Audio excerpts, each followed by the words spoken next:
Hi, welcome. Enjoy the content, subscribe, and turn on notifications.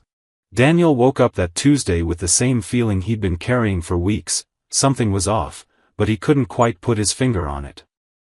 At 38, working as a systems analyst for a tech company in Portland, Oregon, he'd always prided himself on his analytical mind, the ability to spot patterns where others just saw noise. That skill made him great at his job, debugging complex code and uncovering flaws in entire systems. But for the first time, he wished he was wrong about what he was seeing. Amanda was 36 and worked as a freelance graphic designer, running her business out of a makeshift studio at home. They'd been married 12 years, had 2 kids, Sophie, 9, and Lucas, 6, and lived in a comfortable house just outside Portland. Their routine was predictable. Daniel left early for the office, Amanda worked from home, and at night they ate dinner as a family, talking about their days and making plans for the weekend. But things started to change, so slowly, he barely noticed at first. It began with her words. Amanda, who'd called him love since their college days, started saying honey instead. At first, Daniel thought it was nothing. But the frequency grew, and the tone changed. Honey, can you grab milk at the store? Honey, I've got a meeting.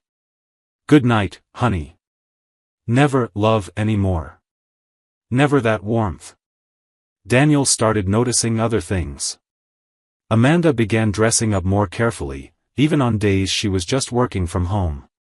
More makeup, hair styled with care, clothes she'd only worn for special occasions before. She bought new lingerie, expensive pieces Daniel had never seen on her. Her phone, which used to be left lying around the house, was now always in her hand, screen face down.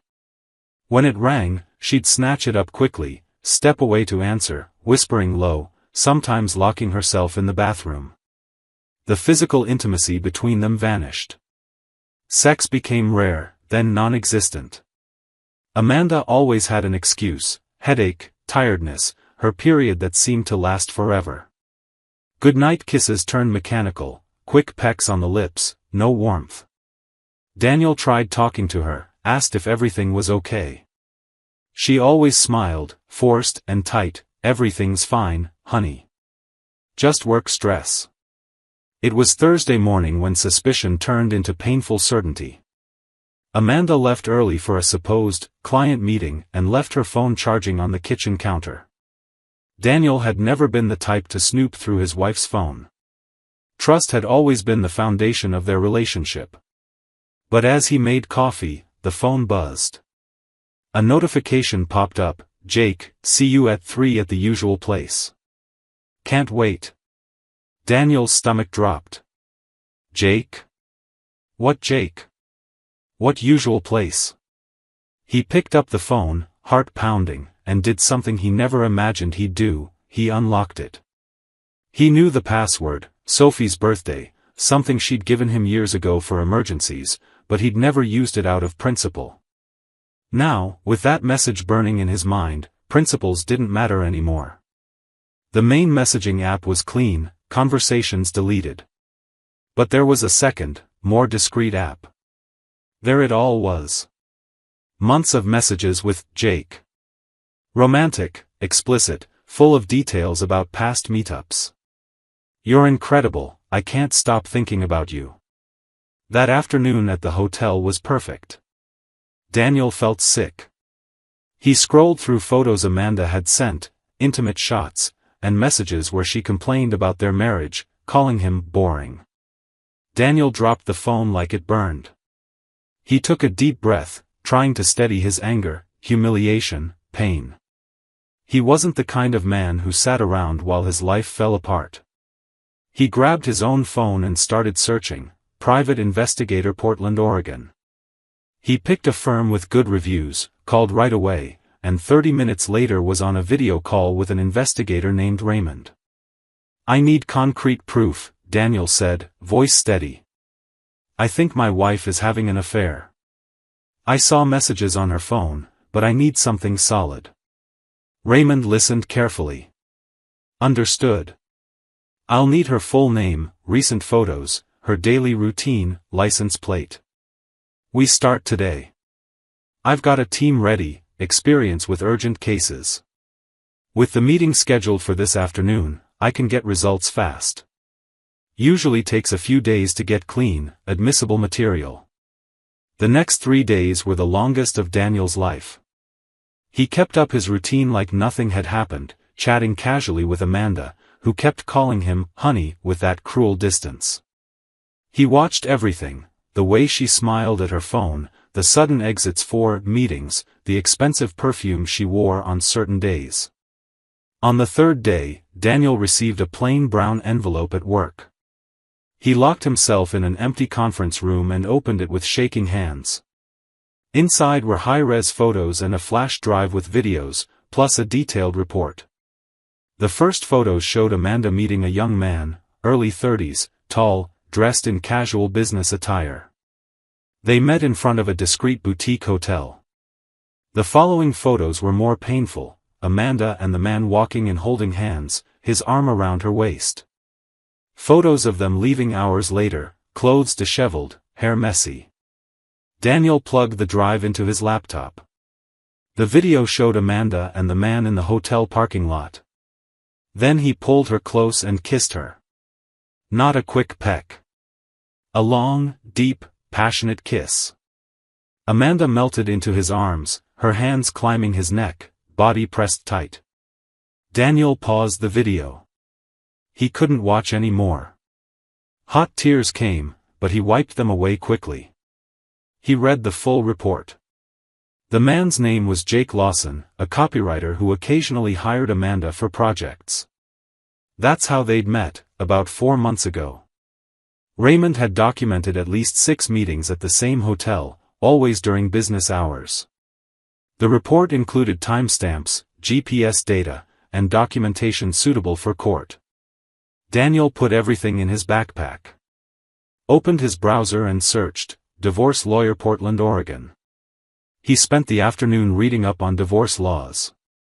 Oregon was a no-fault state, but the evidence could matter in custody, especially proving Amanda had prioritized her affair over family responsibilities. He scheduled an emergency consultation with a lawyer for that afternoon. The lawyer, Richard Brennan, examined the evidence with clinical precision. You've got a case that could strengthen your position on custody. Adultery doesn't affect divorce in Oregon, but it can influence perceptions of parental responsibility. If we show she prioritized secret meetings over being available for your kids' emergencies, that could work in your favor. Daniel signed the initial paperwork. I want her served within 48 hours. I'm fighting for primary custody. The kids stay with me. That night, Daniel got home before Amanda. He sent the kids to the neighbors. He set the scene carefully, turned off all the lights, left only the lamp on the table glowing.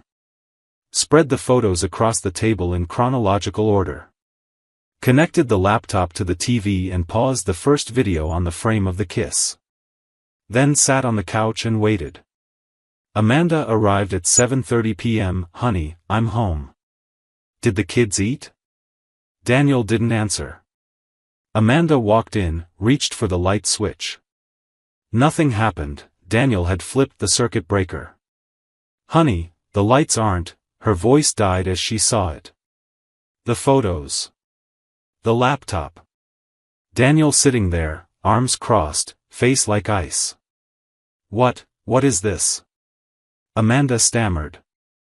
This, Daniel said, voice low but sharp, is the truth. This is who you really are. This is what you've been doing for the last 4 months while I work to support this family. Amanda stepped forward, eyes wide. Daniel, I can explain. No. You're not going to explain anything. You're going to listen. Sit down. Amanda sat, trembling. Daniel hit play. The kiss filled the big screen. Amanda let out a sob, covering her mouth. Stop, please, stop. Daniel paused the video. It hurts to watch, doesn't it? Imagine how it hurt to find out. Imagine how it hurt realizing honey wasn't affection, it was distance. It was guilt. It was you building a wall between us so your affair would be easier. Daniel, I'm sorry, You're sorry? Sorry you got caught? Because I bet you didn't feel a thing while you were sleeping with Jake in that hotel. While you were using our time, our money, our life to fund your little secret. Amanda started crying. It was a mistake, it was weakness, I was confused, the marriage was. No. Don't blame the marriage. You made a choice. Not once, but dozens of times. Every message, every meeting, every lie to me and to our kids. Those were conscious choices. Daniel picked up an envelope and dropped it in her lap. That's the divorce notice. You'll be officially served in 48 hours. I've already filed. I've hired a lawyer. And I'm fighting for primary custody of Sophie and Lucas. Amanda opened the envelope, shaking. No, Daniel, please, not the kids. I can and I will. I have documented proof you put an extramarital relationship above family stability. I'm going to present everything, and let the system decide, but I'm going to fight with everything I've got.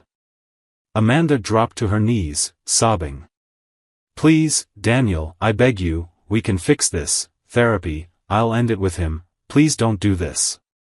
Daniel looked at her, the woman he'd loved for 12 years, now reduced to a pathetic stranger on the floor. You destroyed this. Not me. You. And now you'll live with what you did. But Daniel didn't stop there. In the days that followed, he sent copies of the photos and report to Amanda's parents, her sister, and a few close friends of the couple. Each email carried the same factual note, so you know the truth about the end of our marriage. He didn't send them to employers or clients, his lawyer advised against it due to potential defamation claims, but he didn't control what those who received the information chose to do with it. The bomb exploded devastatingly. Amanda's parents, conservative Catholics, were shattered and cut off contact with their daughter for weeks. Her sister, always her confidant, felt betrayed and pulled away too. Their friends split, but most sided with Daniel. The professional fallout came indirectly. One of Amanda's recurring clients, who had ties to a friend who received the information, found out.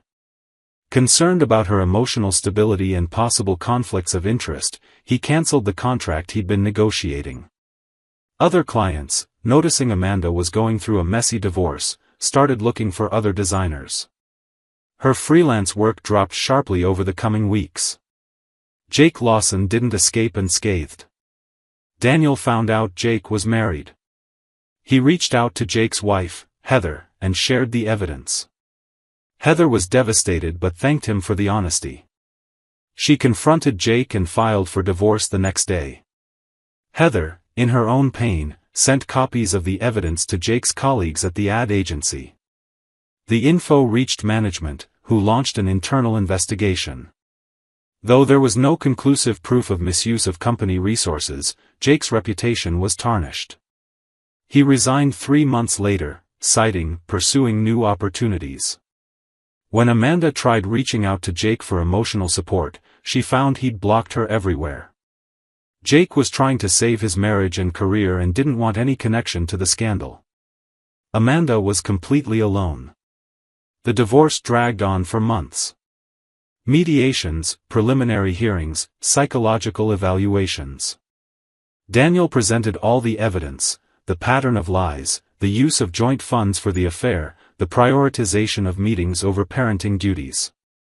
Amanda's lawyer argued it was an isolated mistake and that she was a devoted mother, but the evidence was too hard to dismiss.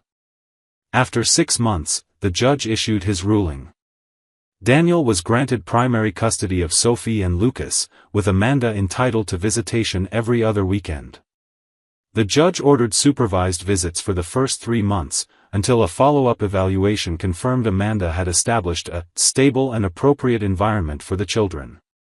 The house, bought with a substantial inheritance Daniel received from his grandparents before marriage, was awarded entirely to him. Division of other assets was relatively even, but the judge ordered Amanda to reimburse Daniel half the documented expenses on hotels and restaurants during the affair, about $4,000, recognizing the dissipation of marital assets. Amanda had to move into a small apartment on Portland's east side, farther out and less valuable. Financially strained after legal fees and divorce costs, she struggled to maintain her previous standard of living. Freelance design work came irregularly. She picked up a few small projects with budget-conscious startups, but nothing close to her former high-paying contracts. Emotionally shattered, she dealt with guilt, losing her children, whom she saw every other weekend, social isolation, and the weight of knowing the damage her choices had caused. Daniel poured all his energy into the kids. Sophie and Lucas struggled at first to understand why their mom didn't live with them anymore. Daniel made sure never to speak badly of Amanda in front of them. His lawyer advised against it to avoid accusations of parental alienation, and Daniel believed it was right. When Sophie asked directly, "Why did Mom leave?" Daniel knelt to her eye level and said, "Sometimes adults make choices that hurt the people they love. Your mom and I couldn't stay married because of some of those choices. But you need to know none of this is your fault.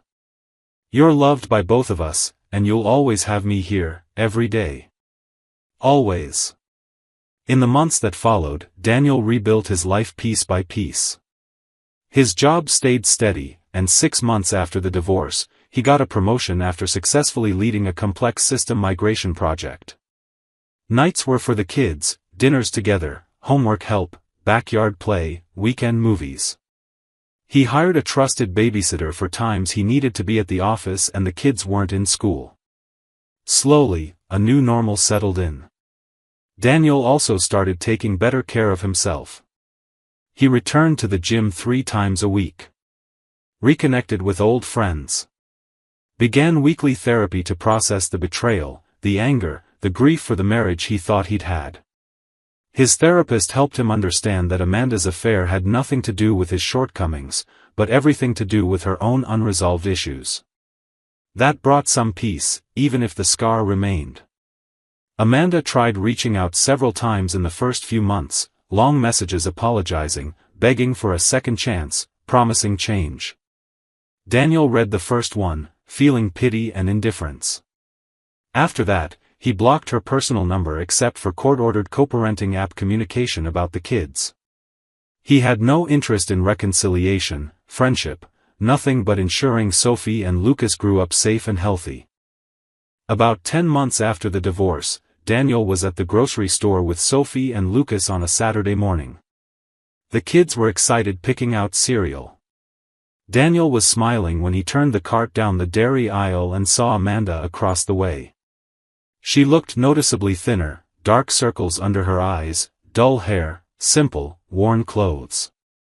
She pushed a cart with just a few items, store brands, basics. Their eyes met for a second.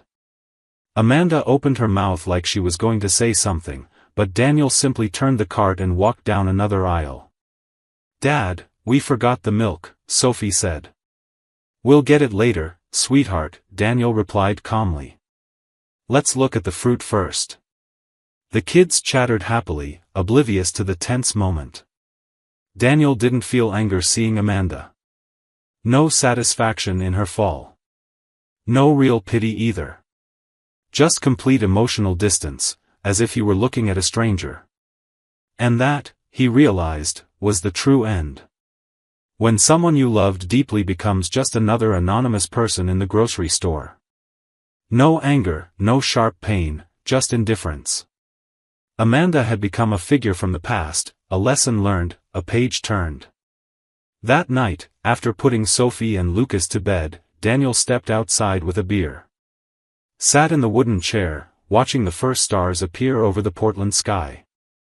He thought about how a simple shift in wording, from love to honey, had been the first sign something was broken. How he'd almost ignored that sign, almost convinced himself it was paranoia. But his analytical instinct hadn't lied. And by acting quickly, he took control of his own life's narrative before it could destroy him completely. The shift from love to honey had been the harbinger of the end, the symptom of the emotional disconnect Amanda had nurtured while building a secret life. And Daniel, by noticing it and acting with determination, hadn't just ended a marriage that was already dead, he'd protected his children, preserved his dignity, and made space for a future where he would never again be anyone's second choice. He took a sip of his beer and allowed himself a small smile.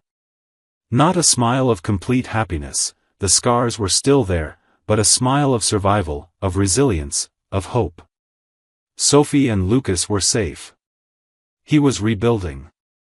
Life went on. And maybe, one day in the future, when the wounds were more healed, someone would call him love again. But this time, it would be with sincerity, truth, and the respect he deserved from the beginning. Under the starlit Portland sky, Daniel silently toasted himself, not for the destruction of his marriage, but for his own survival. For the strength he found when everything fell apart. For the mornings he'd wake up beside his children, building a new life, more honest, more true. And for the hard, necessary lesson, that some bridges need to burn so we can finally cross to the other side and find solid ground again. Thank you for watching the video. If you enjoyed it, don't forget to subscribe to the channel and turn on notifications so you won't miss any updates. See you next time.